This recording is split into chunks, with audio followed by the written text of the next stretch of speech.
Untuk kita bisa menjadi negara berpendapatan tinggi atau high income sesuai dengan cita-cita yang kita inginkan di tahun 2045, Bappenas telah menyiapkan rencana pembangunan jangka panjang nasional 2025-2045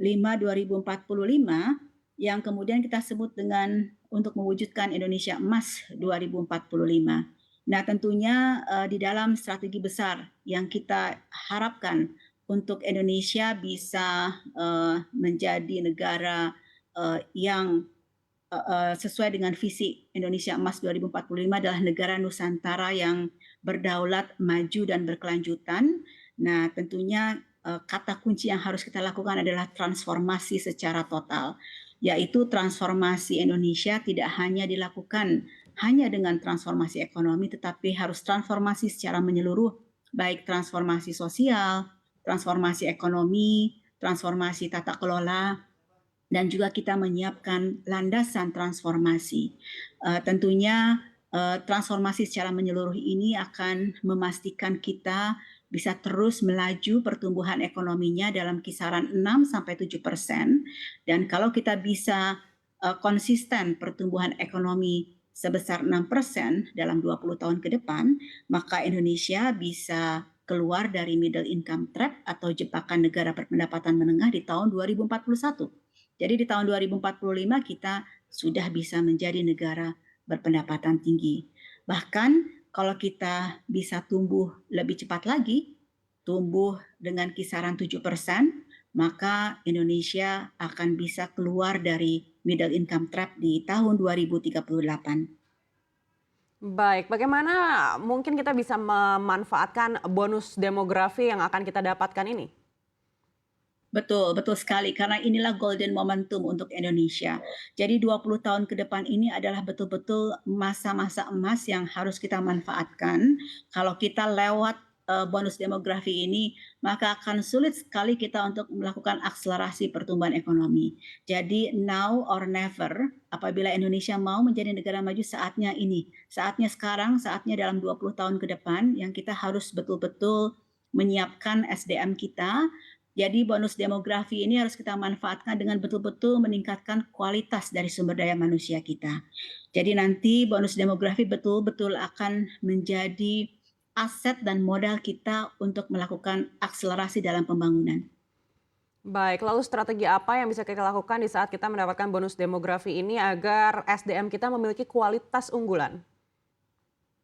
Tentunya pertama kita akan melakukan transformasi sosial. Di sana ada penyiapan SDM untuk mewujudkan manusia Indonesia yang unggul. Termasuk di dalamnya ada peningkatan kesehatan untuk semua, kesehatan yang merata ke seluruh wilayah Indonesia, sehingga nanti manusia Indonesia akan menjadi manusia yang lebih sehat. Dan kedua juga tentunya melakukan transformasi di bidang pendidikan, di mana nanti manusia Indonesia akan memiliki pendidikan yang berkualitas, inovasi akan didorong lebih cepat, kemudian manusia Indonesia generasi ke depan didorong untuk menjadi lebih manusia yang kreatif, dan tentunya pendidikan itu nanti disesuaikan dengan perkembangan zaman dan disesuaikan dengan kebutuhan industri yang akan kita kembangkan.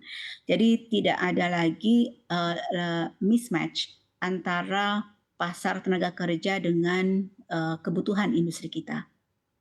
Baik, Ibu Amalia, apabila pertumbuhan ekonomi kita di 2023 ini masih di kisaran 5% dan di 2024 kita akan menghadapi tahun politik, lalu perkiraan dari Bappenas seperti apa proyeksi pendapatan per kapita kita di 2023 dan juga di 2024 nanti? Jadi kalau kita bisa tumbuh konsisten pada kisaran 5,3% saja di tahun ini dan tahun depan. Sebenarnya kalau kita cantumkan target pertumbuhan ekonomi Indonesia dalam rencana kerja pembangunan 2024, 23 dan 2024 itu kita pada kisaran 5,3 sampai 5,5% tahun 2023 dan target pertumbuhan ekonomi Indonesia tahun 2024 adalah 5,3 sampai 5,7%. Nah, apabila kita konsisten saja bisa tumbuh 5,3% di tahun ini, maka GNI per kapita Indonesia tahun 2023 akan bisa menembus sekitar 4.800 US dollar.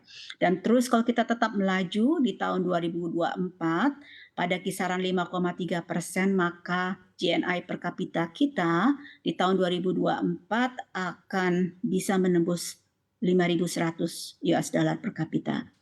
Nah, tentunya sekali lagi angka target pertumbuhan ini adalah sasaran pertumbuhan ekonomi yang kita memang tetapkan dalam rencana pembangunan. Jadi kita bukan menggunakan angka asumsi, ini adalah angka target pembangunan kita.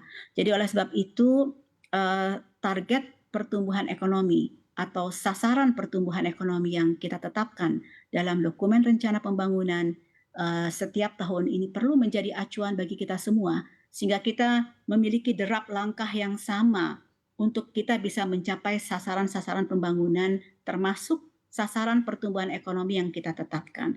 Jadi kami tidak pernah menghitung asumsi, karena kalau asumsi itu kan adalah angka yang berdasarkan historical atau berdasarkan data-data historis. Kami di Bappenas tentunya adalah lembaga yang mendesain perencanaan pembangunan, mendesain sasaran pembangunan yang harus kita raih bersama dan kita capai, dan angka pertumbuhan yang kita tetapkan ini adalah angka pertumbuhan sebagai sasaran pembangunan. Sekali lagi ini bukan asumsi, bukan proyeksi, tapi ini adalah sasaran yang harus kita raih dan kita upayakan untuk bisa dicapai.